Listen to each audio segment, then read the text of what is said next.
Elección TV presenta.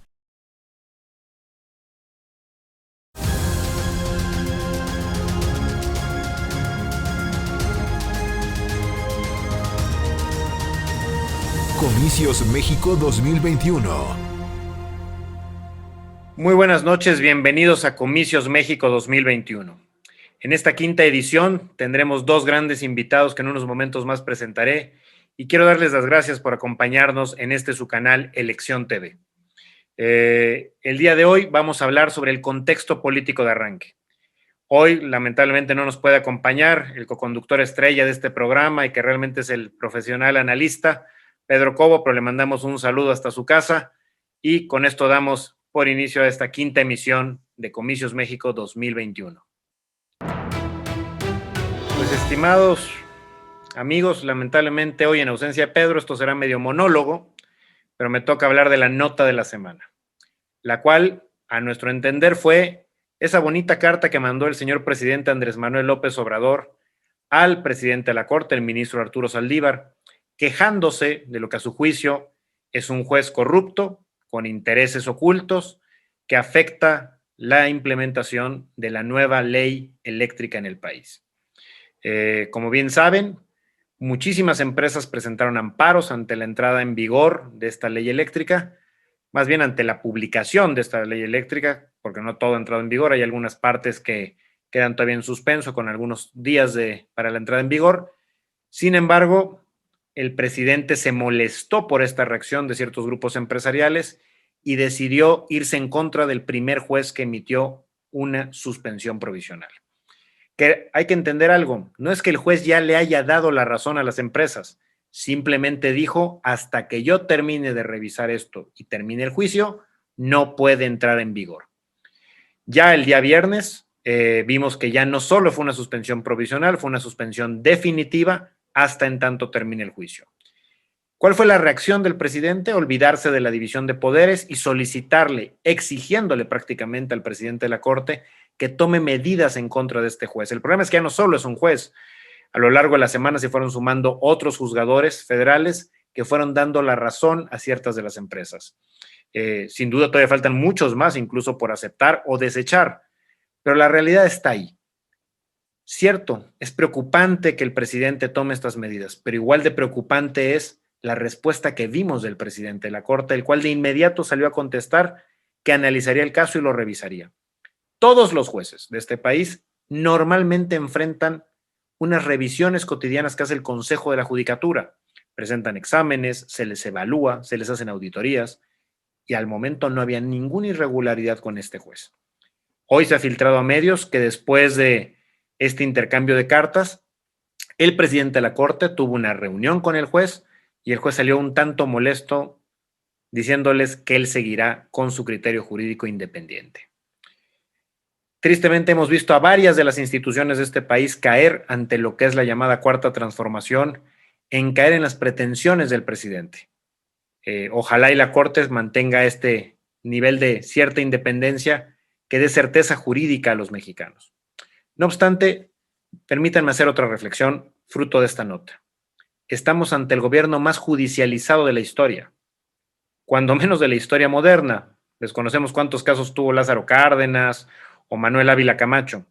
Lo que sí sabemos es que prácticamente todos los grandes proyectos presentados por el presidente, ejecutivos o legislativos, están impugnados y se encuentran en la Corte en revisión.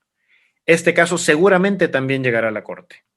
Y la Corte al día de hoy sigue sin resolver nada. Ley de remuneraciones, Tren Maya, Dos Bocas. Prácticamente todos los cambios han sido impugnados, o cuando menos los cambios más relevantes. Ojalá y la Corte pronto empiece a tomar resoluciones, porque de nada servirá que la gente haya impugnado si tardan 6 años en dar su veredicto. Con esto damos por concluida la nota de la semana y permítanme brincarnos en este capítulo 5 directo al tema de la semana. Pues como les comentaba, el título de hoy es El contexto político de arranque. Y Elección TV se congratula de tener a dos grandes especialistas en el tema político. Por un lado, el doctor Raúl Tortolero, quien es doctor en Derechos Humanos, ha sido Premio Nacional de Periodismo, fue secretario general de comunicación del Partido Acción Nacional y hoy es un reconocido analista geopolítico en distintos medios en México y en el extranjero.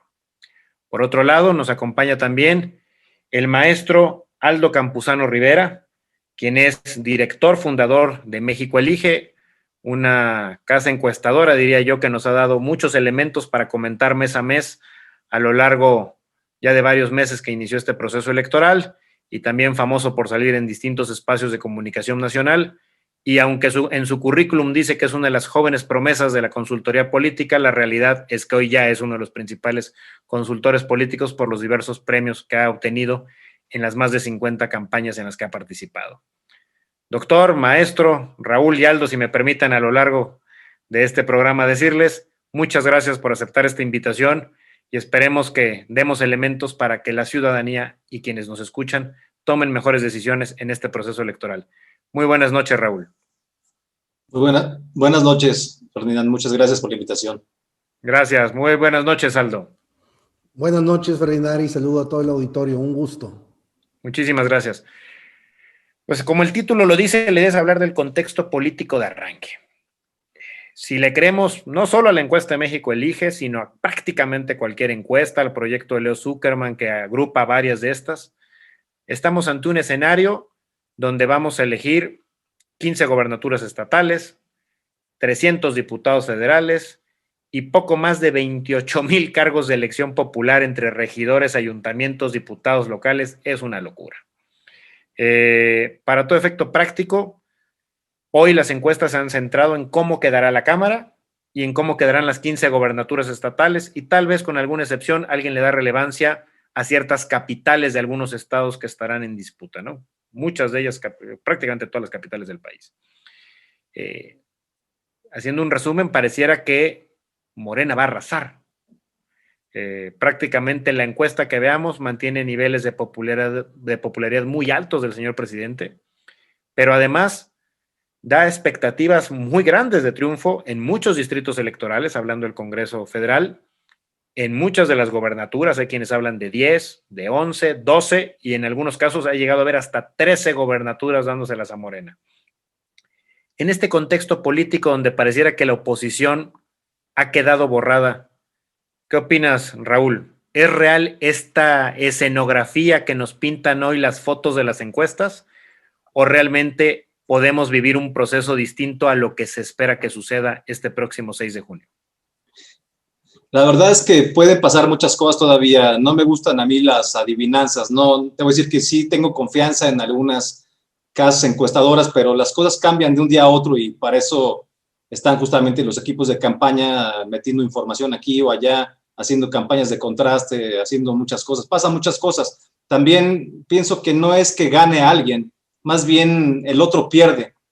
Los errores que un candidato o candidata llegan a cometer son los que lo entierran finalmente, ¿no? O sea, no creo mucho en el que alguien gane porque haga una excelente campaña. He visto excelentes campañas y sin embargo pierden por alguna razón. O sea, no sé, ¿no? O sea, no siempre depende de lo que haces bien, sino de los errores que el otro comete también. Pero más que nada, fíjate que te quisiera comentar, si me permites, no pondría yo solamente la atención en estas cuestiones de, digamos, la competencia entre unos y otros, sino en cuestiones como más estructurales. Y una cuestión que me parece, además de los factores que tú ya comentaste, me parece una cuestión muy importante, estructural, la existencia, por ejemplo, de la estructura de los servidores de la nación o los siervos de la nación, que es una estructura electorera que consta, digamos, de 21,300 personas distribuidas en todo México y que nos cuesta a los mexicanos 6,104 millones de pesos al año. Es una cuestión muy importante porque además dispersan programas sociales y su distribución geopolítica está basada en un enfoque electoral, no tanto de combate a la pobreza. Es decir, cualquier análisis, digamos, medianamente profundo, tiene que tomar en cuenta la existencia y la operación de los servidores de la nación. Sin esto no es posible, digamos, darnos cuenta de lo que realmente está sucediendo por abajo. No solamente son los equipos de los diferentes candidatos, sino cómo están operando los servidores de la nación, que se supone que son solamente personas que trabajan para entregar en la mano los programas sin ningún desvío, supuestamente para evitar corrupción, ¿no? Es el puente entre, digamos, el gobierno, la presidencia de alguna manera, y la gente, ¿no? Sin que medie nadie que pudiera desviar el dinero, ni líderes, ni nada. Entonces, pasa que estos operadores dispersan hasta 17 programas, entregan el dinero, puede ser en efectivo, a través de tarjetas bancarias que también entregan, con órdenes de pago, pero lo que hacen también es que hacen propaganda, y hemos visto muchos videos, decenas de videos en las redes sociales, donde les dicen que si no votan por Morena, pues va a venir otro partido y les van a quitar los programas o les van a bajar los montos de los programas, en fin. Entonces, hay una coacción, realmente hay una coacción para que la gente vote por un partido, en este caso por el partido hegemónico, y esto me parece una cuestión de desventaja para los demás tremenda, ¿no? O sea, no partimos, de ninguna manera partimos de un piso parejo, de ninguna manera partimos de algo, de una competencia normal, deseable, no es el terreno ideal. Esto es una cuestión muy, muy grave, ¿no? Otro punto importante, si me permites también comentarlo, es pues lo que debería ser la separación de poderes, pero que ahora se ve diluida, ¿no? El poder legislativo, de alguna manera, está totalmente obediente, ¿no? Hincado, de alguna manera, ante el presidente. El poder judicial, pues, está también semi arrodillado, salvo algunas excepciones honrosas, como la que vimos respecto de la reforma eléctrica. Los organismos autónomos también están siendo demolidos. Cuando vayan por el INE, entonces sí nos podemos despedir de la democracia, ahora sí, de forma definitiva, pero ya han ido por varios, han ido por varios organismos autónomos, y creo que lo que espera López Obrador, finalmente, después de las elecciones, es acabar con estos institutos o tripularlos. Si no los acaba, los tripula, como pasó con la Comisión Nacional de Derechos Humanos, ¿no? Yo creo que se está construyendo un modelo socialista que supuestamente se basa en la soberanía nacional, pero que realmente confunde la soberanía nacional con el monopolio socialista, con el estatismo socialista, justamente haciendo referencia, por ejemplo, entre otras cosas, a la reforma eléctrica, ¿no? Donde confunden los términos. Y bueno, tú lo comentaste al inicio, la popularidad del presidente pues realmente está intacta, no se puede decir que haya caído. 2 horas diarias de conferencia mañanera son una propaganda brutal. También esa es una desventaja para toda la oposición contra estas características, ¿no? Los otros poderes inclinados hacia él, con la estructura de los servidores de la nación, funcionando, operando con propaganda 2 horas diarias en las mañaneras. Es muy complicado realmente el papel de la oposición, que además está dividida, ¿no? Ya comentaré después otros aspectos también que me parecen importantes, ¿no? Pero bueno, pongo sobre la mesa estos diferentes elementos para que los podamos ir comentando, ¿no? Apunto 3 temas importantes ahí, pero por alusiones personales, porque nuestro otro invitado es encuestador también, además de consultor político. Déjame retomo la primera pregunta. ¿Tú ves esta foto, esta escenografía que hoy se pone por las distintas encuestas, incluyendo las de ustedes, Aldo, que esto ya está determinado o todavía esperas cambios? La verdad de las cosas, puede pasar todo o nada. Es decir, no tenemos ninguno de los que estamos aquí presentes en el programa o del auditorio que nos escucha una bola mágica donde digamos esto ya es final y es determinante, así va a quedar. De entrada, antes de comentar sobre esta salida en cuestión numérica, yo creo que es importante resaltar algunos elementos. El primero de ellos es que estamos ante una elección completamente atípica, atípica por ser la más grande en la historia en el país. Nunca se habían elegido esta cantidad de cargos de elección popular. Segundo, recordemos que seguimos en medio de una pandemia mundial que no vivíamos desde hace 100 años y que implicará de una u otra manera un ajuste en la manera de hacer campaña, en la forma de interactuar con el ciudadano. Y digo de alguna manera porque ya en los estados donde se arrancaron campañas, pues hemos visto fotografías y videos de los candidatos rodeados de centenares de personas, y eso tendrá o no un efecto sobre la salud de los electores, por supuesto de los candidatos, y sobre el mismo ánimo que haya en el estado. En tercer elemento que yo agregaría en esta elección atípica es que no habíamos llegado desde hacía algunos años a una elección intermedia con un presidente tan poderoso. Olvidémonos un poquito de este número de aprobación o de popularidad del presidente, sino la manera en la que el presidente ejerce el poder del Ejecutivo Federal es una manera dura, dijera incluso suave, pero dura, firme, que se hace sentir de manera muy directa sobre los distintos actores políticos, y platicaremos algunos casos en el transcurso de los minutos de charla.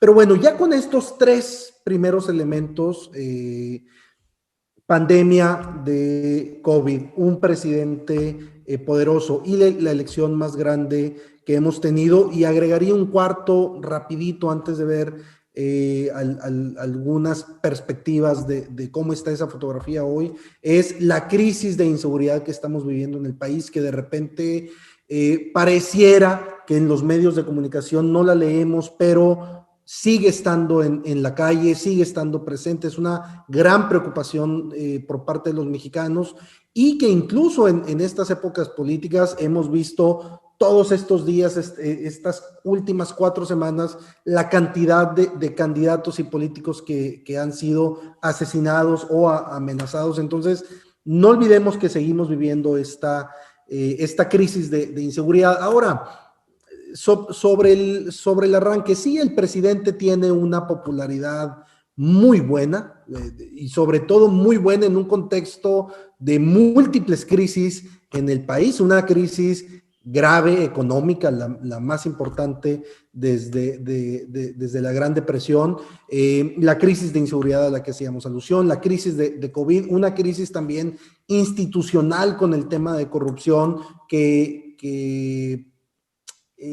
va en 2 vías. La corrupción que el presidente dice hereda de los gobiernos anteriores, pero también una crisis de corrupción dentro del propio gobierno del presidente López Obrador, según lo que expresan los mexicanos. Entonces, tener un 58% de aprobación con ese contexto, pues es una gran noticia, sobre todo porque hace un año, cuando estábamos viviendo los primeros casos de COVID en México, recordaremos que el presidente decía: adelante, salgan, no hay necesidad de usar el cubrebocas, vayan y consuman a la fonda o a la tiendita de la esquina. Y esos comentarios no gustaron y llevaron al presidente a que por un par de meses estuviera por debajo del 50% de aprobación, prácticamente 46, 47 puntos, y hoy, un año después de la pandemia, con la cantidad de muertos y la cantidad de infectados que tenemos, pues es un aumento importante. Ahora, la elección federal. Yo creo que cuando revisamos los números de las encuestas de la elección federal, de los 500 diputados de la Cámara de Diputados, tenemos que revisar 2 elementos importantes. Sí, el nivel de intención de voto que tienen los partidos a nivel nacional, que es el dato que más vemos en las encuestas. En el caso de la encuesta nuestra de México Elige, el partido Morena tiene una intención de voto de 47 puntos. Le sigue el partido Acción Nacional prácticamente con 20, y después el PRI con 11 puntos y todavía 11% de indecisos. Entonces, pareciera que cuando vemos estos números decimos: caray, es que no hay nada que hacer, porque si sumamos los votos del partido Morena y sus aliados, y por otro lado sumamos PRI-PAN-PRD en esta alianza de Va por México, pues hay una diferencia de 20 puntos entre los 2 bloques aliancistas. Sin embargo, recordemos que la elección federal no es una elección federal, sino que son 300 elecciones federales en distritos. Y cuando analizamos los resultados por distritos, el panorama ya no es este 47 contra 20 del segundo lugar, sino que vemos una composición posible hoy estimada de la Cámara de prácticamente 220, 230 legisladores para la oposición al presidente y 270, 280 para el bloque de apoyo al presidente. Eso significa que tenemos 50 diputados que están haciendo la diferencia, y eso quiere decir que el juego para ganar el Congreso se va a centrar en prácticamente 30, 40 distritos muy particulares que podrán hacer la diferencia en el fiel de la balanza para saber quién va a tener esa mayoría legislativa. Y por último, comentar rápido sobre las elecciones a gobernadores. Si bien sí hay una clara mayoría de Morena en estas 15 elecciones de gobernador, cuando analizamos un poco más a fondo y vemos la película formada por estas fotografías de las encuestas, vemos que realmente de las 15 hay 6 gubernaturas que pareciera que están muy definidas en este momento para el partido Morena y sus aliados, que hay otras 6 entidades que pueden darnos la sorpresa en cuanto a los resultados, es decir, que yo no me atrevería en este momento incluso a decir, pues lo va a terminar ganando Mengano o Perengano, y hay 3 estados donde pareciera que la oposición saldría avante. Entonces, ese número de 47 contra 20, que quizá a muchos pudiera asustarnos, realmente cuando empezamos a analizarlo un poco mejor, podemos encontrar algunas sorpresas que quizá la oposición estaría un poco más contenta de ver. Lo que tengo claro tras escucharlos a los dos es que nada está escrito. Y déjame retomar, Raúl, algunos de los puntos que dijiste y me parecen muy interesantes. Mencionaste, por ejemplo, el tema de los programas sociales. A mí me queda claro que de hecho ha sido la tónica de todos los gobiernos de los últimos 30 años. Es decir, cada vez que hay un proceso electoral, tanto el PRI como el PAN como Andrés Manuel, en su momento, previo a la elección, prácticamente la estrategia electoral era: si votas por alguien diferente a mí, agárrate, porque las cosas van a cambiar. Pareciera que es como una receta mágica política en México, no es parte de la comunicación normal. Ha habido algunas excepciones, sobre todo en algunos estados donde los gobernadores no han caído en eso, pero en términos federales, casi siempre la elección federal, quien está en turno en el gobierno federal lanza esta estrategia. Quisiera que pudiéramos abundar un poquito más en tu conocimiento, Raúl, de este tema. ¿Qué es realmente lo que se puede hacer para contrarrestarlo? Otro punto, mencionaste algo que me pareció muy interesante, que es la estructura de los servidores de la nación. Servidores de la nación que, por ejemplo, hemos visto que es una estructura maleable, al grado de que hoy en San Luis Potosí no son los servidores de la nación, son los servidores de la nación de las 8 de la mañana a las 4 de la tarde, y a las 4 de la tarde pasan a usar el mismo chaleco pero en color verde y se llaman servidores de la patria. Y ahora promueven al señor Gallardo en San Luis Potosí, ¿no? Según lo que se ha documentado por los demás partidos políticos en el estado. Al grado de que posiblemente haya demandas fuertes ya contra esa estructura, que a alguien o se le salió de control en Los Pinos, lo cual creo que le costaría la cabeza al señor Gabriel García, o en su caso el señor Gabriel García está cumpliendo pactos estructurales con partidos satélites de Morena, ¿no? Y extrañamente es el Verde. Y el otro tema que mencionaste, los organismos autónomos, pues es un tema que pareciera en esta elección todavía queda la esperanza de que sobreviva el INE, ¿no? Pareciera que el INE todavía tiene ciertos ajustes. La duda creo está en el TRIFE, que es quien más ha titubeado al momento de las reflexiones.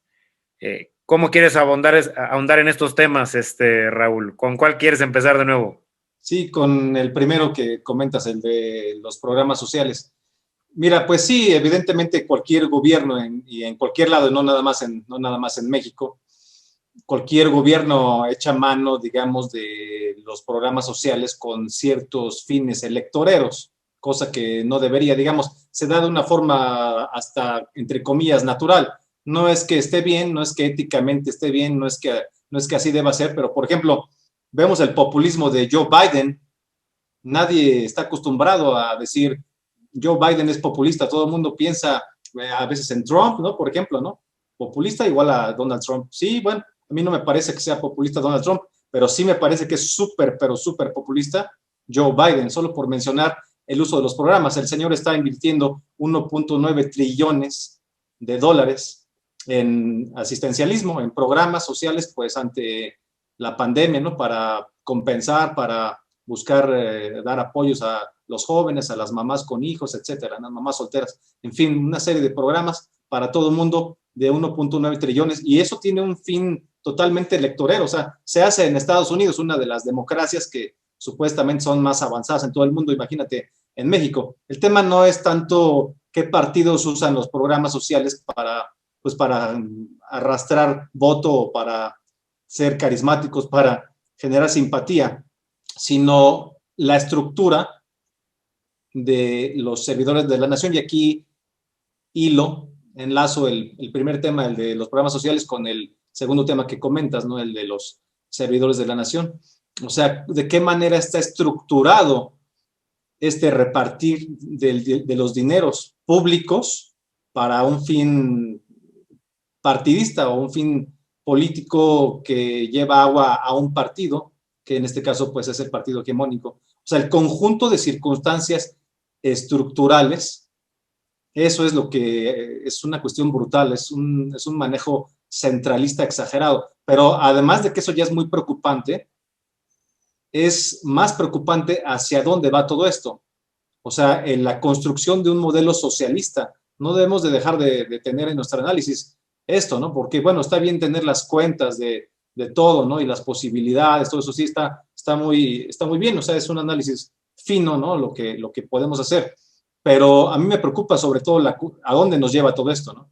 O sea, el centralismo, las medidas que hemos comentado, la disolución de la separación de poderes, pues sí, el término, el fin, digamos, de los organismos autónomos, todas estas cosas junto con la superestructura electorera y el gasto que se está haciendo en ella, la dispersión de los programas, en fin. O sea, quieren quedar bien únicamente con la clase popular. Eso es la verdad. O sea, todas las demás clases sociales, todas las clases medias no les interesan. No hay ningún interés en ninguna otra clase social. Solamente quieren quedar bien con la clase popular, y de la forma que tienen para quedar bien con la clase popular es comprándola, dándole apoyos en la mano. Eso es todo. O sea, la propaganda en su máxima expresión. Te voy a decir que es el modelo chavista, y aunque ya se haya dicho muchas veces, es el modelo chavista de la construcción de un país socialista, así by the book, totalmente, ¿no? El instructivo perfecto, paso por paso, aplicándose en nuestro país. O sea, estas cosas van a predeterminar un resultado, por supuesto. En el caso que comentas de San Luis Potosí, es posible, sería especular, pero es posible que haya un acuerdo popular entre Morena y el Verde para que ganara el señor Gallardo, pero no lo ponen en Morena porque los puristas, entre comillas, los jacobinos, digamos, de Morena, se lo comen, ¿no? Porque tiene ahí algunos antecedentes por ahí, ya sabes, ¿no? Medio especiales el señor. Entonces lo ponen por Morena, pero te voy a decir que tampoco he visto algunas encuestas por ahí y no, tampoco lo veo muy arriba. O sea, ese señor tiene popularidad más que nada en la capital y ahí pues también atenuada por la presencia de Javier Nava, que pues ha sido el alcalde y ha sido su archienemigo últimamente, en los últimos años, ¿no? Entonces, ahí se ve atenuada su presencia, su popularidad, aunque sí tiene arrastre. Y también en Soledad Doblado, que es el municipio anexo, que está junto, ¿no? A la capital. Sí tiene su fuerza, pero yo no veo que tenga tanta fuerza en la Huasteca, en otras zonas, en zonas donde también hay mucho voto. Yo no veo que el gallardismo, como le dicen, tenga tanto arrastre, ¿no? Que estén poniéndose los chalecos de un color en la mañana, guinditas, ¿no? De siervos de la nación, y en la tarde se pongan los verdes, me parece, pues sí, está muy mal, pero eso es lo que sucede todo el día y en todos los demás estados de Morena. Es más, ni se tiene que cambiar el chaleco, ya lo traen puesto, ya se lo dejan nada más. Y es más, y ni siquiera tienen que esperar a que se acabe su horario laboral, porque al mismo tiempo que visitan a la gente para entregarle los apoyos en la mano, ahí es donde le dicen, mire, aquí le va una carta del señor presidente, mire, aquí le queremos encomendar que no vaya a votar por otro partido, nosotros no influimos en nada, pero no se le vaya a ocurrir porque le van a quitar el dinero, ya no le voy a poder entregar nada. Y además, no está mal recordar que estos señores ya están vacunados. Es un cinismo tremendo, ¿no? O sea, ¿por qué están vacunados los tales servidores de la nación si no son médicos, no son personal médico? Y la verdad es que la mayoría no pertenecen a las filas de la tercera edad, que es a los que les corresponde ser vacunados. O sea, no tienen nada que hacer con la vacunación y están vacunados. O sea, para, por supuesto, facilitarles su operación electoral sin temor a enfermarse, ¿no? Es un factor que comentaba Aldo, también me parece muy importante lo que comentó Aldo. Pues sí, la pandemia, por supuesto, disminuye la afluencia al voto, pues el miedo, ¿no? El miedo, la precaución de los amontonamientos, pero si te están dando apoyos por ser nini, por ser abuelito, por ser esto, por ser aquello, pues a lo mejor sí vas, ¿no? Porque pues es como una especie de correspondencia, ¿no? Con el dinero que te están dando. Ya es un uso del dinero público absolutamente electorero, ¿no? Decía yo, retomando nada más el primer punto, la cuestión del populismo, digo, no se da este asistencialismo electorero. Populismo no se da solamente en México, se da en Estados Unidos. Ahora bien, por ejemplo, ¿a quién podría convenirle que ganara o apoyara a López Obrador? Pues vemos que en el gabinete está el señor Marcelo Ebrard, muy bien relacionado con los demócratas, y pues bueno, los demócratas son los que gobiernan en Estados Unidos. Creo que hay una buena relación entre ellos. No tanto directamente con el presidente, pienso yo, por cuestiones ideológicas, porque el presidente todavía tiene ahí cuestiones ideológicas muy marcadas y no es un progresista. No lo calificaría de ninguna manera como progresista. Me parece que es un socialista tipo Echeverría, un socialista de los 70, setentero, ¿no? Pero es conservador en lo moral, a diferencia de Marcelo Ebrard, ¿no? Es algo muy, muy distinto, ¿no? Y bueno, no está de más también recordar que hay elecciones en otros países también, ¿no? AMLO está, López Obrador está empezando a liderar un eje rojo latinoamericano que se está conformando ya, ¿no? Argentina, ya está como, bueno, muy, muy en esa línea. Cuba, Nicaragua, Bolivia, tal vez se acumule otros países, ¿no? Próximamente Ecuador, tal vez hasta Brasil con el supuesto regreso de Lula, ¿no? Vienen las intermedias en Estados Unidos y pues Biden necesita a López Obrador para que ahora lo vaya a visitar a él, así como visitó a Trump, ahora lo vaya a visitar a él antes de noviembre del próximo año para ganar las intermedias, que siempre pierde el partido que está en el poder. Históricamente está muy claro esto en Estados Unidos. Entonces se necesitan mutuamente, ¿no?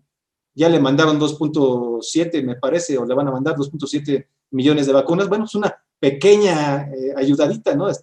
Primero nos ayudó Rusia y primero nos ayudó China, que nuestro gran vecino del norte, el señor Joe Biden. Ahí está la ayuda. Entonces es una cuestión de mutualidad entre los dos, ¿no? Se da también esto, ¿no? Y tenemos que preguntarnos, estimado Ferdinand, ¿por qué vota la gente, no?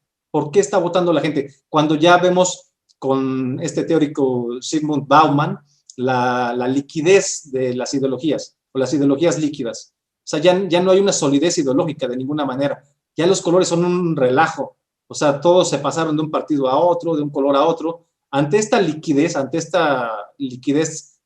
tan fuerte, este carácter líquido, vamos a llamarle, de las ideologías, ya nadie vota por las ideologías porque la verdad es que la mayoría de los partidos ni siquiera ni siquiera suscriben una ideología específica, ¿no? Tienen algunas ideas así más o menos, pero realmente no son así tan específicos, tan sólidos como deberían ser. Entonces, ¿por qué vota la gente?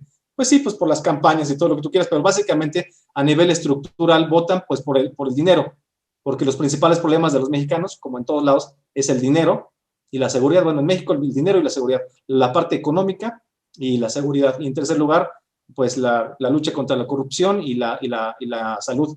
En este caso, pues el combate a la pandemia, el combate con las vacunas. Pero la gente vota porque te están dando programas, porque te están dando apoyos, ¿Y quién da los apoyos? ¿Quién los tiene en la mano? ¿Quién se los lleva a sus casas? Pues la estructura de los siervos de la nación, o sea, Morena. O sea, esto predetermina totalmente, ¿no? O sea, la clase popular vota por los programas de gobierno controlados por Morena Gobierno. Eso es número uno. Y número dos, te voy a decir una cosa, esto me parece que es muy importante, con esto cierro mi comentario. ¿A qué le apuesta, a qué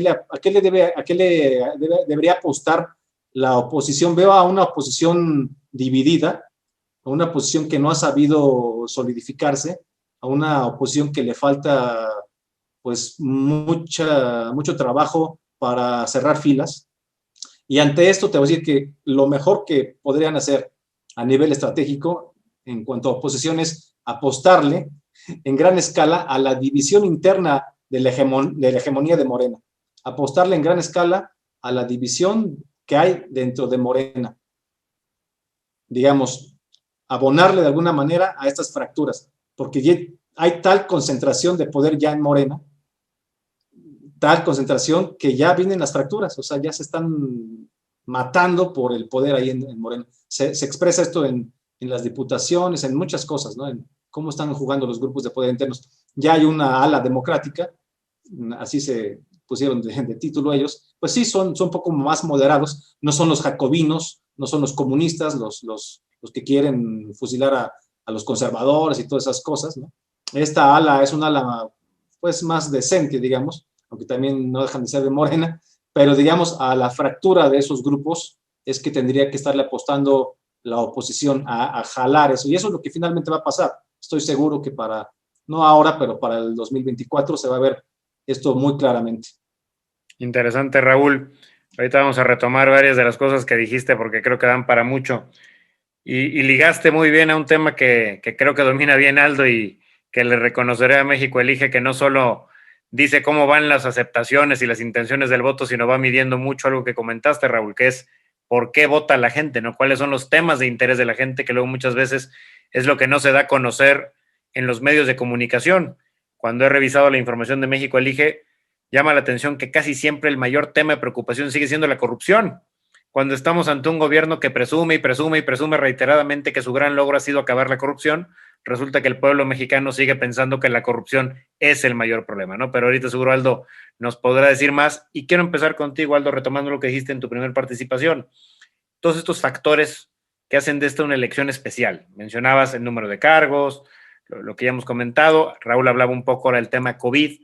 Sin duda el tema COVID tiene varias aristas en este tema electoral. ¿Por qué? Porque no solo es que la pandemia se mantiene, sino que el proceso de vacunación va lento, que al ritmo al que vamos es muy probable, muy probable que para cuando llegue el 6 de junio no logremos ni siquiera tener al 20% del país vacunado, con lo cual estamos hablando que 4 personas estarían en riesgo en caso de salir a votar y hacer las filas, si es que este país milagrosamente se convierte para el 6 de junio y sale masivamente a las urnas a votar, a expresar su deseo cívico, porque normalmente pues en las intermedias las participaciones caen cuando no hay un presidente de por medio, ¿no?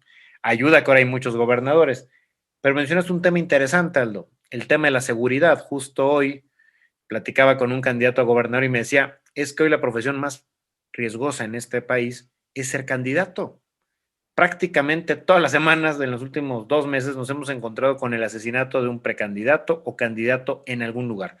Y no es un tema de la oposición o del partido en el gobierno, de todos los partidos han caído, y lo vinculo con una nota que salió la semana pasada de Estados Unidos, que en México parecieron que la silenciaron, donde ante el Congreso de Estados Unidos, el informe del jefe de Estado Mayor decía que México está ya en un 35% controlado por el crimen organizado.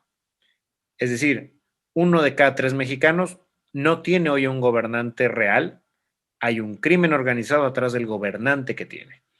En este contexto, Aldo, lo que ustedes han visto como México Elige, ¿es real? Ya no vamos a hablar de encuestas, vamos a hablar de lo que le está afectando a la gente. ¿Qué es realmente lo que le preocupa a la gente y cuál de estos factores externos, llamemos COVID o crimen organizado, crees que va a pesar más el próximo 6 de junio? La verdad es una pregunta compleja que va a tener una respuesta también compleja.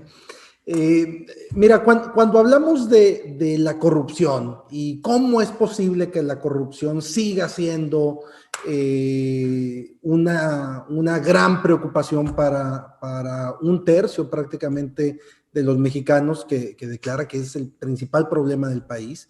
Y esto es porque ese tercio de la población es el tercio que apoya al presidente, es decir, para ellos el presidente tiene que seguir en el cargo porque el presidente no ha podido terminar de erradicar esa corrupción que es heredada. Entonces, el discurso en ese sentido del presidente de yo voy a terminar con la corrupción, y ahora lo vemos con el caso del gobernador Cabeza de Vaca y demás, eso es los simpatizantes del presidente diciendo la agenda del presidente tiene que seguir, y por eso es importante que siga. Y hay un factor adicional que yo agregaría a esta parte cuando hablábamos del presidente, y es que había mucho temor o mucha especulación sobre si el presidente iba a aparecer o no en la boleta. Recordarán con este tema de la ratificación o revocación de mandato, y la verdad de las cosas es que el presidente está completamente metido en la boleta.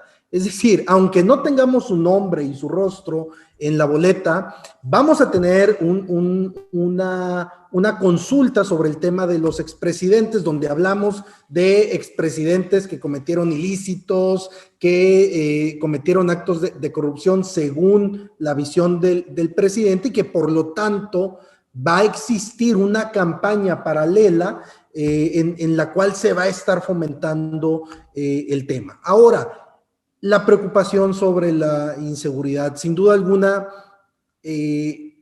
está ahí. O sea, repito lo que decía en mi intervención pasada, es cuestión de salir uno de su casa y vivir la inseguridad en cualquier estado de la República prácticamente.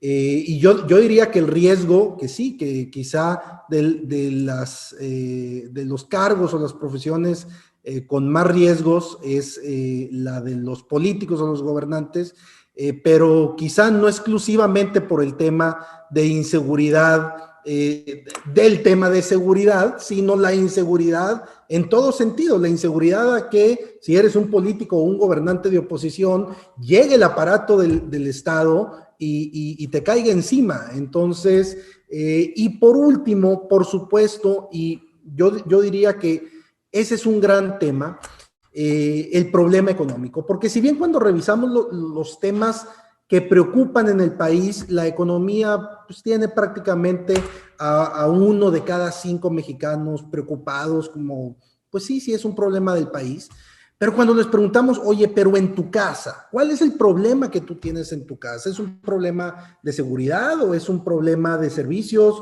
o es un tema económico?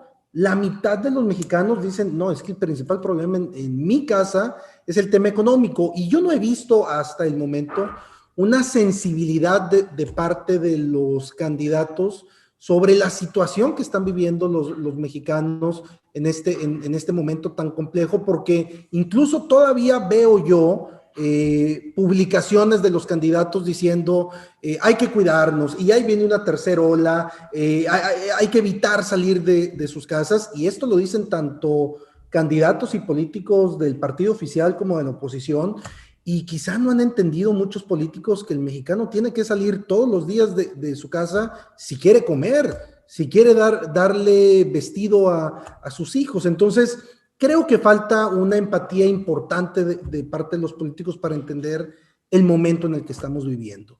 Y me gustaría comentar algunos puntos que tocó Raúl, y creo que son torales en la discusión de este contexto de arranque. Hablaba y hacía mucho hincapié Raúl sobre el papel que están teniendo los servidores de la nación y los superdelegados y demás. Y es que efectivamente, y también hacía una observación interesante que dice, he visto muchas campañas muy bonitas y que el candidato no gana. Y es que ese es el problema, que las campañas bonitas no necesariamente ganan la elección. Una elección se gana con votos, no con campañas. La campaña es un medio a través del cual uno intenta llevar votos a su causa. Sin embargo, al final del día, el voto es el que decide, y en ese sentido, el gran riesgo, y quiero ser muy cuidadoso en la manera en que lo vaya a expresar para no estar levantando acusaciones en falso. En ese sentido, quien tenga la mejor base de datos en esta elección, pues va a ser quien va a ganar. Y quizá si el gobierno utiliza las bases de datos que tiene de todos sus beneficiados, pues digamos que yo creo que no hay mejor base de datos que la que pueda tener en este momento el gobierno. Entonces, solamente lo pongo en la mesa porque por la misma situación del COVID, no creo que vayamos a tener una alta participación o un alto interés de la gente en salir a votar, porque incluso puede estar el interés, pero también va a estar el temor de me voy a contagiar. Y ahí me gustaría ligarlo un poco, y también quiero ser muy cuidadoso en la manera en la que lo digo, y es en esta lentitud del proceso de vacunación que estamos viviendo en el país, e incluso en la manera en la que se arrancó el proceso de vacunación, no solamente por edad, sino también de manera geográfica, empezando por los pueblos en lugar de las ciudades, que es donde hay mayor concentración de los casos y demás. Y yo esperaría que no tenga que ver que los pueblos tendrían una mayor tendencia a votar por el partido en el gobierno y que las ciudades tendrían una posición mucho más crítica del mismo. Retomando también un tema, y así como colofón, porque no es el tema principal de esta charla de Estados Unidos, cuando decía Raúl que Joe Biden era un presidente, un político populista, pues yo diría que ya quisiéramos tener entonces en México un presidente populista que estuviera ayudando a todos los grupos poblacionales en estos momentos de pandemia, porque los programas que ha establecido el presidente Biden son muy transversales en cuanto a los segmentos sociodemográficos, es decir, no solamente están llegando mayores apoyos a las clases más desfavorecidas o más necesitadas, sino que están llegando también apoyos a los micro, pequeños, medianos empresarios, situación que no estamos viendo en el país, y eso me lleva a la decisión del gobierno de llevar estos apoyos a las bases sociales que coincidentemente, repito, coincidentemente, son las mismas bases que apoyaron al presidente para llegar a la presidencia de la República. Pareciera entonces que el presidente, y por la misma situación con la que mantiene su aprobación, el presidente sigue gobernando para su base, porque su base está completamente intacta, y en cierta manera pareciera que el presidente nos está diciendo: me importa ese 53% de votos que yo tuve, que es prácticamente un tercio de la población o de los ciudadanos del país, y es ese tercio que incluso ante una pregunta que nosotros hacemos en México Elige de si votarías por el presidente López Obrador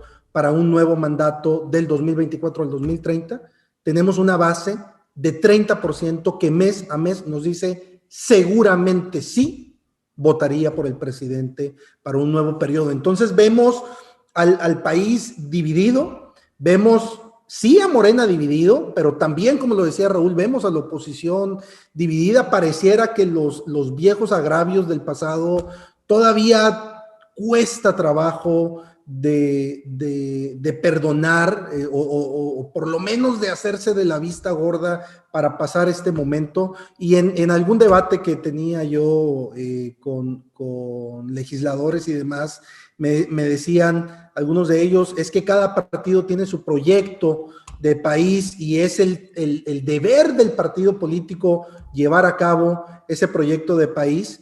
Y yo decía, sí, pero es que antes del proyecto del país está la supervivencia de la democracia nacional. Y si no puede la oposición en este momento ponerse de acuerdo para enfrentar un modelo de gobierno, un modelo de política en el país que pareciera que no es muy afecto a los contrapesos, pues quizá pudiéramos perder esos partidos que quieren poner esos proyectos en marcha. Y para cerrar mi intervención, una gran pregunta y se liga con la pregunta final que me hiciste, Ferdinand, de ¿por qué vota la gente? Yo te diría que en esta elección es muy claro por qué va a votar la gente. Y la gente va a votar en contra de algo. Va a votar en contra de López Obrador si está apoyando a la oposición, o en contra del pasado, de los conservadores y de los fifís, en caso de que quieran apoyar al presidente. Es decir, estamos en una elección donde el odio hacia la otra persona es lo que va a levantar el mayor interés por parte de los mexicanos para ir a las urnas y emitir su voto. Gracias, Aldo. Interesante la reflexión que se liga a lo que dijo Raúl, y déjenme le doy un poquito de continuidad y tal vez por tiempo acabe siendo hasta la última pregunta antes de irnos a conclusiones, porque quisiera hacerse la misma pregunta a los dos. Los dos han dado flashazos que nos llevan a esta reflexión. ¿Hay realmente hoy una opción ideológica por quién votar en este proceso electoral, en este contexto político? Tú acabas de mencionar, Aldo, lo que estamos votando es odio, o contra uno o contra el otro.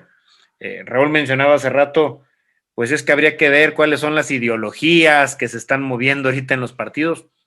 Lo hemos incluso platicado en algunos programas. Ya no sabemos cuál es la ideología de las alianzas, porque las alianzas como tal no nos han presentado ningún proyecto, ¿no?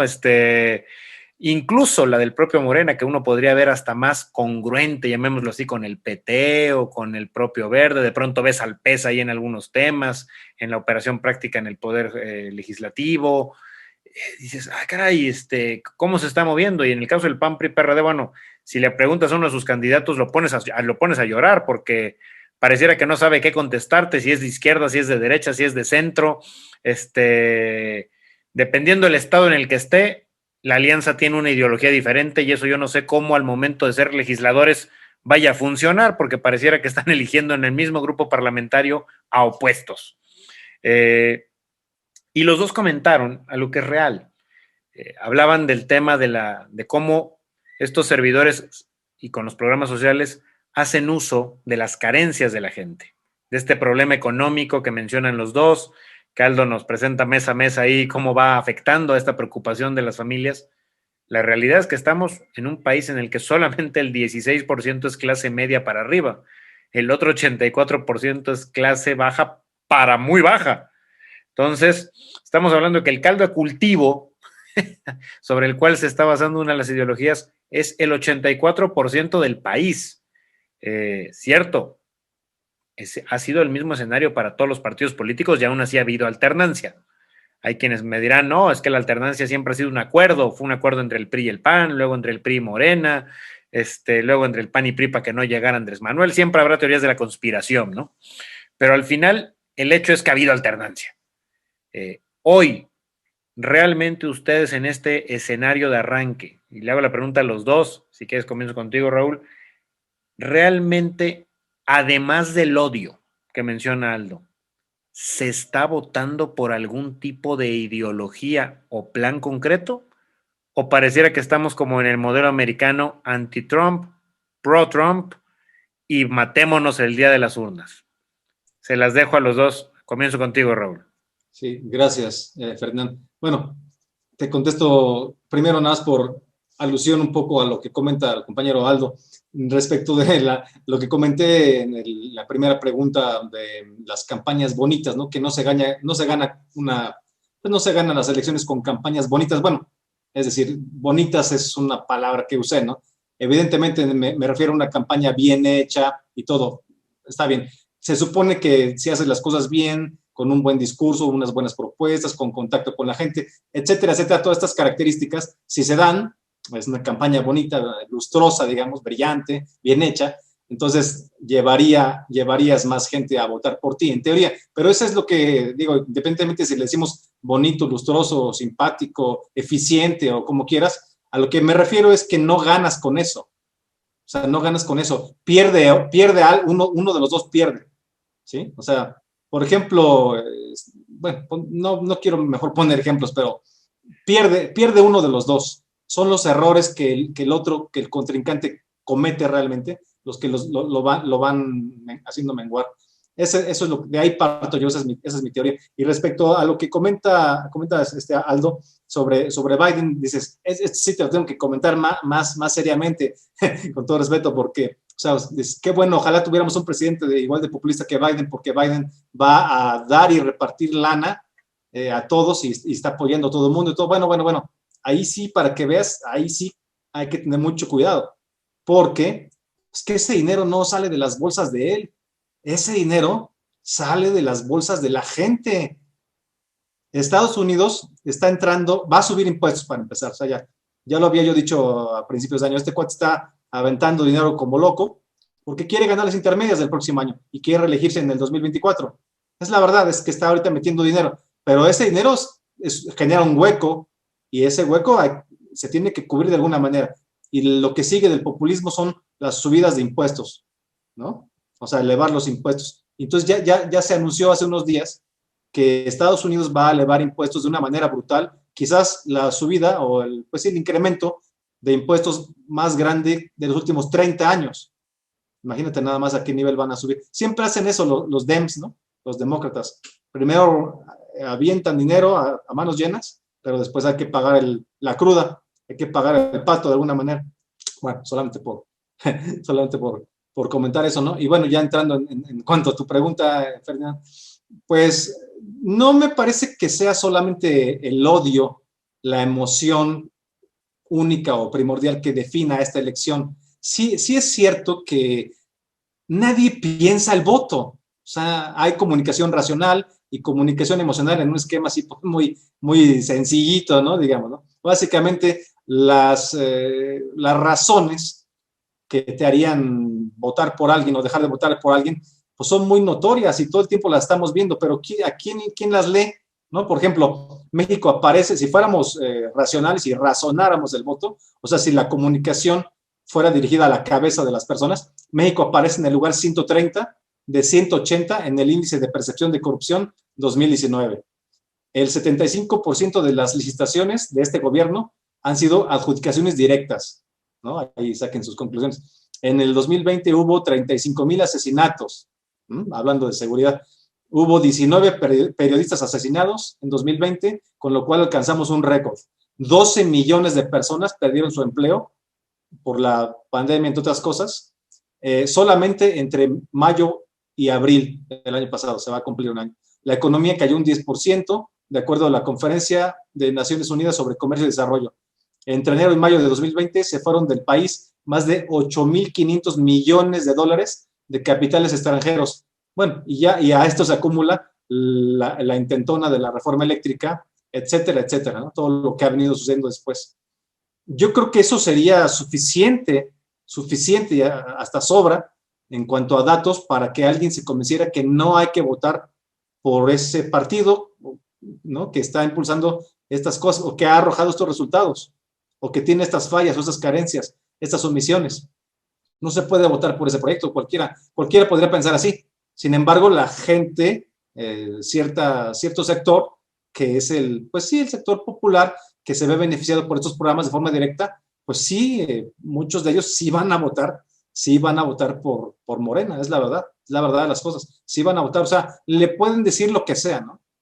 Pueden decirle lo que sea, puede suceder lo que sea, cualquier cosa por fuerte que sea, y de todos modos van a votar, porque ellos, mientras reciban su cheque, ya no les importa. Su hijo recibe el cheque porque es nini, el abuelito recibe su cheque porque es abuelito, y la mamá recibe su cheque por, no sé, y a lo mejor si son campesinos de algún lado, pues el otro cheque por sembrando vida, y pues ya tengo mis árboles, pero pues los voy a talar porque pues aquí me están pagando por sembrar, pues entonces no por conservar, entonces los talo, y así lo que le están haciendo, están propiciando hasta un cierto tipo de ecocidios. O sea, pues el voto el voto popular me parece más cercano a lo que recibes, ¿no?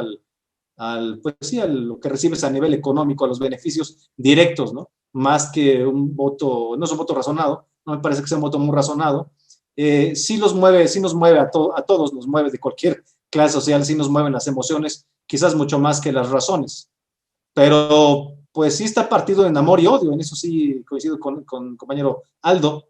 O sea, sí hay un gran coraje, ¿no? De la oposición contra el gobierno, pero no hay mucho que puedan estructurar tampoco. ¿Cómo puedes competir en un piso tan disparejo? Ya tendrían que haberse quejado, tendrían que haber señalado esto hasta en foros internacionales, mucho más. O sea, la estructura de los siervos de la nación no son un juego. Y no nada más es eso, sino lo que ya dijimos, ¿no? La relación entre el Poder Ejecutivo, el Legislativo y el Judicial. La defunción, de alguna manera, de los órganos autónomos, entre otras cosas estructurales muy fuertes. O sea, esto es una cosa seria. Las 2 horas de campaña, bueno, perdón, de conferencia matutina, que no van a dejar de hacerse. El INE sometido con miedo, ¿no? Cualquier gente que opine algo diferente, que no le conviene al gobierno, para eso tenemos la UIF, ¿no? Digo, por ejemplo, ¿no? Digo, cuestión ahí un poco intimidatoria, ¿no? En fin, cosas así. Frente a esto es muy difícil, es difícil pensar que podría haber resultados diferentes de los que realmente va a haber.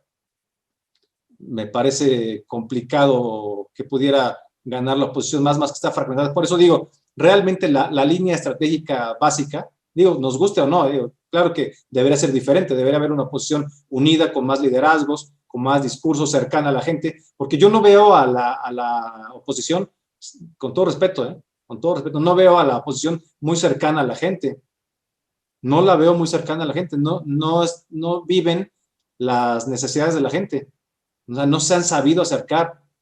No es que sean fresas o fifís o no sé qué, o sea, no es eso, pero sí les falta un acercamiento muy fuerte, les falta un acercamiento. Tiene que haber, lo voy a decir así, perdón, lo voy a decir así, tiene que haber una derecha popular, así lo voy a decir, no populista, tiene que haber una derecha popular, totalmente popular. Esa es la única manera en que podría contenerse este socialismo incipiente que vemos, ¿no? Y en cuanto a las ideologías que también comentas de los partidos, pues sí, es que no hay realmente ya ideologías en los partidos. No sabemos cuál es el partido que defiende a la vida, ni siquiera, ¿no? Por solo mencionar una cosa, aunque te voy a decir que en eso también estamos mal los católicos, que pensamos que el ser católico únicamente, es un punto, se reduce a la defensa de la vida, a ser pro vida. Pues claro que no, la agenda católica es mucho más amplia, pero o sea, ser católico en este momento es únicamente ir en contra del aborto, digo, como católicos tenemos que hacerlo así.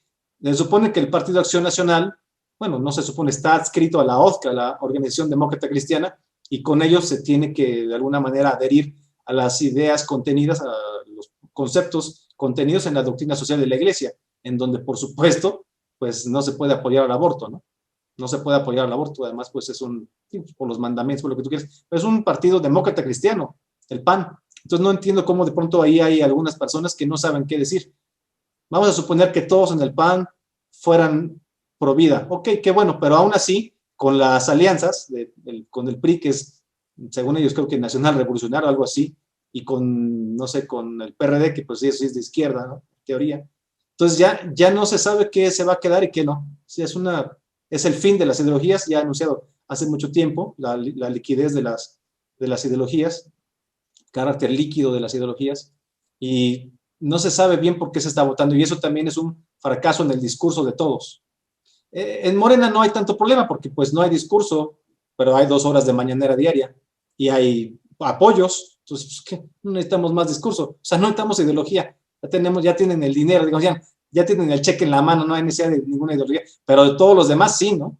La oposición tendría que tener una solidez en su discurso y la cercanía en la gente. Construir, diría yo, además, una derecha popular. Vemos cómo está creciendo Vox en España, ya rebasó en Cataluña al PP, ¿no? Al famoso PP, porque tiene ideas claras, ¿no? La gente tiene necesidad de algo sólido en esta época de tanto relativismo, ¿no?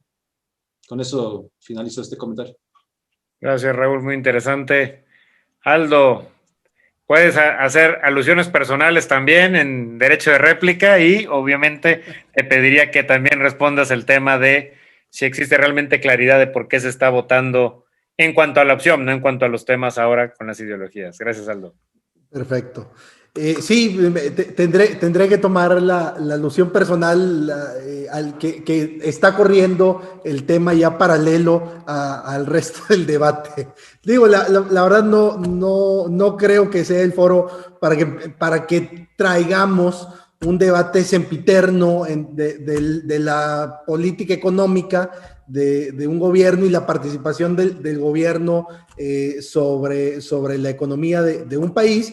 Pero yo creo, más allá de los apasionamientos y de las posturas doctrinales del neoliberalismo, del keynesianismo y demás, que ante una crisis tan fuerte como la que estamos viviendo, sin duda el gobierno tiene que ser un motor, por lo menos uno, que no detenga o mantenga detenida la economía, sino que sea un promotor de que ese motor de nueva cuenta vuelva a funcionar. Pero bueno, no nos clavemos en el debate económico, porque el debate hoy es político, netamente, y la verdad la pregunta es completamente apasionante. O sea, el tema de las ideologías, sin duda alguna, desde hace ya algunas elecciones, empezaba a tomar relevancia y a ser parte de ese foco. Como parte, yo te diría, de la generación millennial, de este grupo de personas que ya terminaron sus estudios y que se encuentran hoy inmersos en la vida laboral del mundo. Yo te diría que parte de los cambios con los cuales llegó esta generación es que las ideologías de receta, por llamarlos de una manera, y no quiero que suene ofensivo, sino es una manera de describir que la izquierda tiene que tener estos 10 elementos para ser izquierda y la derecha tiene que tener estos 10 elementos para ser derecha.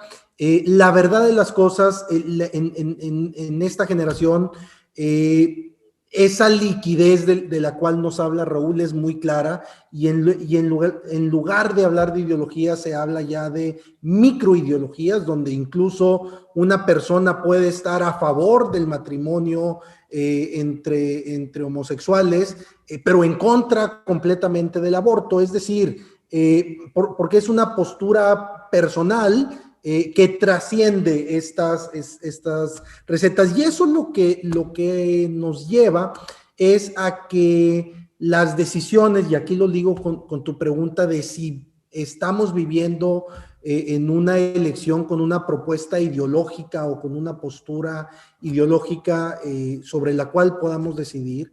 Y al final del día aunque esas ideologías de izquierda o derecha parece que se borraron, en el fondo realmente siempre en la elección hay una ideología detrás de ella y termina decidiendo el votante por una visión o por otra. Y en este caso, yo lejos de criticar la alianza que se da de PRI-PAN-PRD o de PAN-PRI-PRD o PRD PAN, PRI, intento decirlo en todos para que no haya ningún sentimiento de alguno de los involucrados. Yo creo que es una alianza que sí tiene una ideología y que la ideología es la preservación de la democracia en nuestro país. Es decir, si no se rescata o se cuida la democracia en esta elección en el 2021 y se generan los contrapesos para que no tengamos un presidente que diga, pues si me tumban mi reforma porque es anticonstitucional, cambio la Constitución. Al final del día hay una ideología de parte de los mexicanos que tendrán que decidir, sí, quiero que el presidente tenga todo el poder. No sé si eso es de derecha o de izquierda o es de populismo o de dictadores, pero quiero que el presidente tenga el poder porque al final del día lo elegí para que decidiera sobre el país, o una visión donde los ciudadanos dicen, no, el presidente tiene que tener los contrapesos y tiene que saber hacer política y llegar a los acuerdos que beneficien al país. Entonces, en ese sentido, sí hay una propuesta ideológica, que en el caso de la oposición se llama defensa de la democracia, en el caso del gobierno se llama cuarta transformación. Si quisiéramos que esta elección se tratara sobre si el Estado debe intervenir o no en la economía, de si el Estado debe darle el derecho a las mujeres de decidir o no sobre el aborto, si le diéramos esta elección la connotación de una decisión sobre la legalización del matrimonio, de las uniones civiles entre homosexuales, la verdad de las cosas, lo que terminaríamos haciendo con la elección es dividir aún más al país, y ya no solamente en mitades, sino en unas partes amorfas que sería muy difícil de lograr una armonía social. Y una pregunta fundamental que se planteó en el diálogo estos últimos minutos es lo que decías, Ferdinand, que pareciera que dentro de la misma alianza pues estás votando opositores, porque dentro del bloque del Va por México vas a tener personas que van a estar a favor de una cosa y otros en contra de la misma cosa cuando fueron electos para lo mismo. Pero yo te diría que en los temas torales lo que se ve es que sí hay un ánimo, por lo menos yo lo detecto en las actitudes y en la manera en la que envía los mensajes el Partido Acción Nacional. Sí hay un ánimo de trabajar en la Cámara como conjunto en los grandes temas nacionales, en si se le da o no presupuesto a las obras del presidente, en si se le ponen frenos o no a distintas poderes que tiene el Ejecutivo Federal. Entonces, yo creo que el gran secreto va a ser ese, cómo comportarse como oposición o como bloque opositor amplio en la Cámara, pero creo que la alianza va en ese sentido, va en la visión de, en los temas torales del país, enfrentar unidos a la postura del presidente.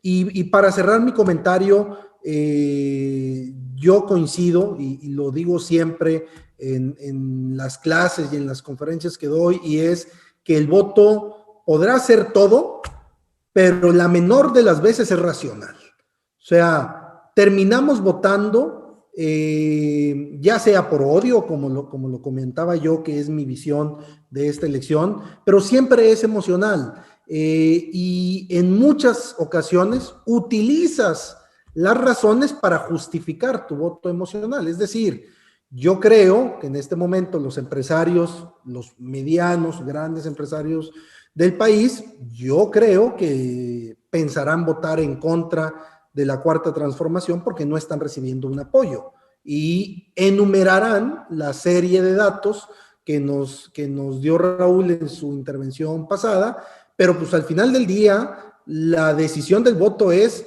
pues lo voy a votar en contra porque no está apoyando a las empresas y a los empresarios, y por lo tanto tengo estas razones para no hacerlo. Entonces, yo con eso cerraría la intervención. Siempre votamos por un voto emocional, y habrá muchas emociones sobre las cuales podamos discutir. Habrá la esperanza, habrá el hambre en el sentido amplio de la palabra, pensando en hambre como que me vaya bien, ya sea porque van a ponerme mejor el parque de mi casa, o sí me van a traer despensas, o van a abrir un programa para innovación, que es el tema que me gusta. Habrá una serie de emociones por las cuales vota, pero invariablemente en la mayoría de los casos el voto será emocional. Muchas gracias, Aldo. La verdad es que con personas con la formación como ustedes dos, uno puede pasarse más de 2 horas platicando y aprendiendo, que es el objetivo justo de este tipo de programas, que la gente escuche voces diferentes, ¿no? Porque tristemente hoy los medios tradicionales, pues escuchamos, pareciera, pautas pagadas, ¿no? Yo trato de escuchar la mayor cantidad de analistas políticos en los horarios matutino, vespertino y nocturno de los medios tradicionales, y al final acaba uno escuchando lo mismo, nada más que con distinto tono de voz y en distinta radiodifusora o medio de comunicación, ¿no? Pero al final el objetivo es ir creando conciencia. Y con esto les hago una invitación a los dos para un comentario de cierre de un tema que ustedes quisieran tocar como invitación a la gente.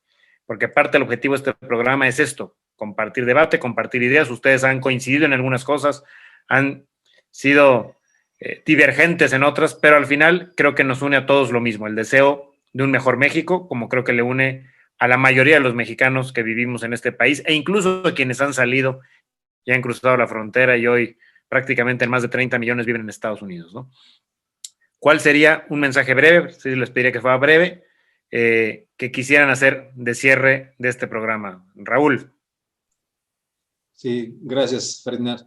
Bueno, básicamente yo invitaría a la gente a que se den cuenta de lo que está detrás de lo que recibe, si es que reciben estos apoyos, ¿no? Que por mucho que tengan la necesidad, pues todo el mundo tenemos una necesidad económica, estamos golpeados por la pandemia, estamos en una crisis económica, algunos más, algunos menos, todos estamos pasando tragos amargos, pero aún así es importante preservar dos cosas: el Estado de Derecho y los derechos humanos, en un sentido amplio. Yo me iría con esos dos conceptos: Estado de Derecho, o sea, la legalidad, el no pasarse la Constitución por el arco del triunfo, no rebasarla, respetar la ley, sujetarse a ella. Entonces, el Estado de Derecho y los derechos humanos, porque los derechos humanos pues también se están viendo amenazados de muchas maneras, ¿no?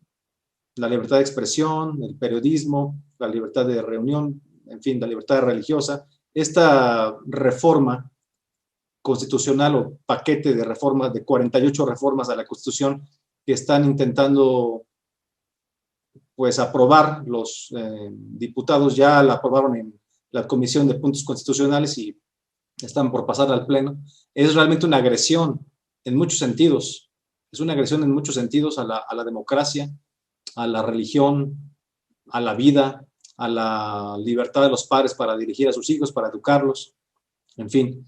Entonces, tenemos que optar por el Estado de Derecho y los derechos humanos. Eso sería por un lado, ¿no? Y por otro lado, pues darse cuenta que no se está construyendo realmente un régimen democrático como lo presume el gobierno, sino que se está construyendo un sistema socialista. Y el socialismo, en cualquier lugar donde se ha implementado en la historia del mundo, ha dejado más pobres, más hambre, más miseria y además escasez de libertades, el fin de las libertades. Entonces tenemos que ser muy cuidadosos porque lo que está en juego aquí no nada más es realmente el cheque, que pues sí, la gente lo necesita y lo tiene que tomar, más lo que les regalen en las campañas, sino que está en juego realmente, pues sí, la democracia, el Estado de Derecho, la continuidad de México, todo lo que hemos logrado en los últimos 20, 25 años que hemos podido avanzar, está en juego, se podría perder todo eso. Entonces sí hay que tener un voto pues mucho más cuidadoso, ¿no? Esa sería mi invitación. Muchas gracias, Raúl. Aldo, un comentario de cierre. Yo me gustaría dejar dos reflexiones en la mesa. La primera de ellas es, como no soy candidato, la ley no me lo impide, yo puedo pedirle a la gente que salga y vote. Que vote por quien quieran, pero más que por quien quieran es que voten por lo que quieren, o sea, por el México que quieren, por la opción que representa la visión con la que ellos coinciden, más allá de los partidos, más allá de los candidatos, que voten, que lo hagan de manera ordenada, cuidada, con los protocolos de seguridad, pero sin duda soy un convencido que México puede ganar en esta elección con la participación de los mexicanos y que si quieren lo hagan diferenciado, que pueden votar por alcalde por uno, por diputado local otro, por gobernador otro y por diputado federal otro y que lo evalúen. No voy a decir lo razonen porque dijimos que no es racional, sino que es emocional, pero sí que se informen, que vean cuál es el México con el que ellos coinciden. Y la última reflexión que dejo es, después del voto, o más allá del voto, olvidémonos de las divisiones. O sea, aunque tengamos un presidente que todos los días nos diga los conservadores de un lado, el pueblo bueno de otro, que no se nos olvide que somos mexicanos, que somos una misma patria y que al final del día vivimos en un país democrático y lo que se vale es que todas las voces se expresen, pero que al final del día, cuando se trata de construir futuro, debemos de hacerlo todos juntos por el bien de nuestros hijos y de las futuras generaciones. Muchísimas gracias, Aldo. Muchísimas gracias, Raúl. Ha sido un placer tener al doctor y al maestro aquí y además expertos en el tema político y comunicación de estas gentes que luego ustedes creen que votan por un candidato, pero no, realmente votan por una estructura, por gente que está atrás de ellos. Tanto Raúl como Aldo son gente que está atrás de muchísimas personas que participan luego en los procesos políticos. Afortunadamente hay gente decente como ellos. Hay otros que luego nos llegan hasta del extranjero vendiendo espejitos aquí a ciertos candidatos y les hacen decir cada barbaridad que viera usted. Pero lo importante es conocer distintas opiniones, es debatir, es enterarnos, lo dijo Aldo hace unos momentos, lo dijo Raúl también a lo largo de las exposiciones. Necesitamos formarnos e informarnos. Y este es el objetivo de esta clase de programas. Ojalá contemos con su audiencia cotidianamente cada semana. Ojalá tanto Aldo como Raúl nos puedan acompañar de nueva cuenta durante este proceso electoral. Estoy seguro que ahí, por ejemplo, Aldo nos podrá poner a sufrir con sus predicciones ya en un mes o mes y medio, donde podría ponernos nerviosos a algunos mexicanos o contentos a otros. Pero el hecho es, hay que estar informados para poder tomar las mejores decisiones, así sea, como dijeron aquí, a base de emociones. Muchas gracias por acompañarnos esta noche. Muchas gracias al equipo de producción. Un saludo de nueva cuenta a Pedro hasta su casa. Perdón si nos hemos extendido un poco más el día de hoy, pero vale la pena para conocer distintas opiniones. Esto es Comicios México 2021 a través de Elección TV, el canal de tu elección. Muchas gracias y muy buenas noches. Hasta la próxima semana.